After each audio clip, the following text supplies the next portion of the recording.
पुढची बातमी पाहूया। स्टँडअप कॉमेडियन कुणाल कामराशी अखेर मुंबई पोलिसांचा संपर्क झालाय।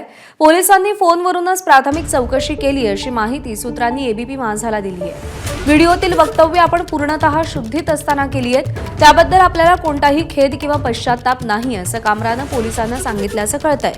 तसंच वक्तव्य मागे घेणार का किंवा माफी मागणार का असंही पोलिसांनी विचारलं, त्यावर आपण वक्तव्य मागे घेणार नाही आणि माफीही मागणार नाही, फक्त कोर्टाचा आदेश असेल तरच माफी मागेन असं कामरानं पोलिसांना सांगितल्याचं कळतंय।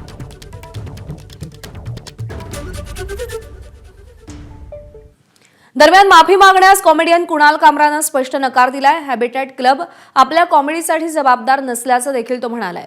आपल्या कॉमेडीसाठी हॅबिटॅट क्लबवरती हल्ला करणं हा मूर्खपणा असल्याचं कामरा म्हणालाय। कुणाल कामराचं स्पष्टीकरण असे, मनोरंजन स्थळ हा केवळ एक मंच आहे, तिथे अनेक शो आयोजित होतात।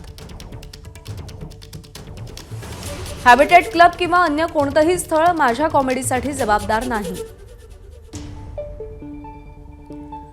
आपण काय करतो यावरच क्लबचं नियंत्रण नाही, तशी यंत्रणा त्यांच्याकडे नाही। कोणत्या विनोदासाठी त्या व्यासपीठावर हल्ला करणं हा मूर्खपणा आहे। हे म्हणजे बटर चिकन आवडलं नाही म्हणून टोमॅटो वाहून नेणारा ट्रक उलटून देण्यासारखं आहे। एबीपी माझा, उघडा डोळे बघा नीट।